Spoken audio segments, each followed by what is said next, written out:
दोघं बापल्याकडचं चाललंय ना वडापाव. कोणासोबत बोलत होती? कधी तो वडापाव गरम गरम.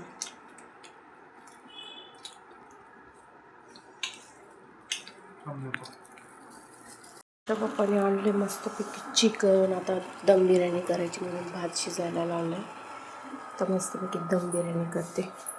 अद्रक लसूण आणि खोबऱ्याची पेस्ट करून घेणार आहे आणि कांदा टमाटा आणि कापून घेणार आहे. दही पण आणलेलं आहे, कोथिंबीर पण काढली मी आणि 2च मिरच्या टाकणार आहे. तर भात तर झालेला आहे शिजून. आता मी बिर्याणी बनवते. धुवून झालेला आहे तर मी फोडणी देते मस्त. आणि 2 मिरच्या आणि ह्याच्यामध्ये अद्रक लसूण आणि खोबरं थोडंसं वाटलेलं आहे. आता मी तेल गरम करायला ठेवणार आहे. पातेलं थोडंसं पाणी आहे ते सोक करते आणि मग तेल टाकून फोडणी देते आहे मस्त फ्राय करायला. आणि कांदा एकदम लाल होऊ द्यायचा तरच बिर्याणीला चव येते. आणि माझी बिर्याणी बनवायची पद्धत एकदम सोपी आहे, तुम्ही एकदम लास्टपर्यंत बघा. टाकली अद्रक लसूण खोबऱ्याची आणि टमॅटो टाकला आणि मग आता मीठ टाकते.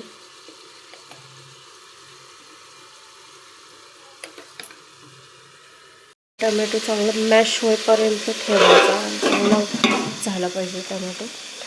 तोपर्यंत मी आता ब्लॅक टी पिऊन घेते.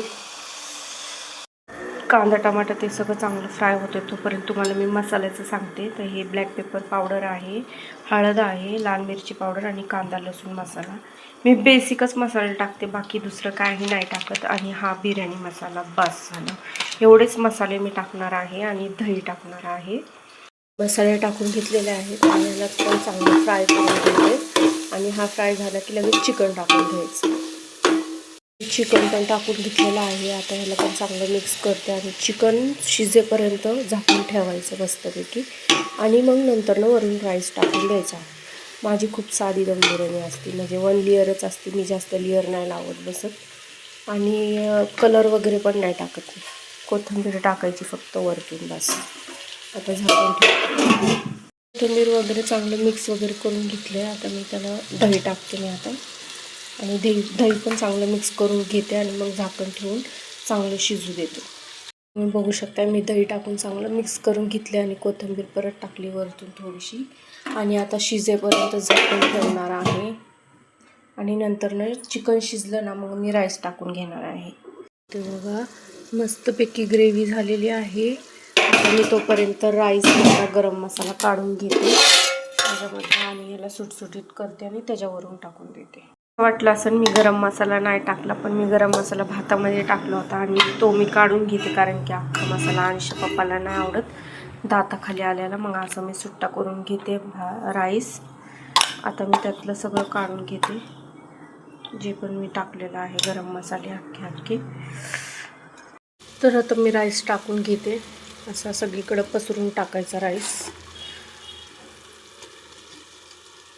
ते बघा तुम्ही बघू शकता मी भात टाकून घेतलेला आहे आणि वरतून कोथिंबीर टाकली आणि थोड्या वेळासाठी झाकून ठेवायचं.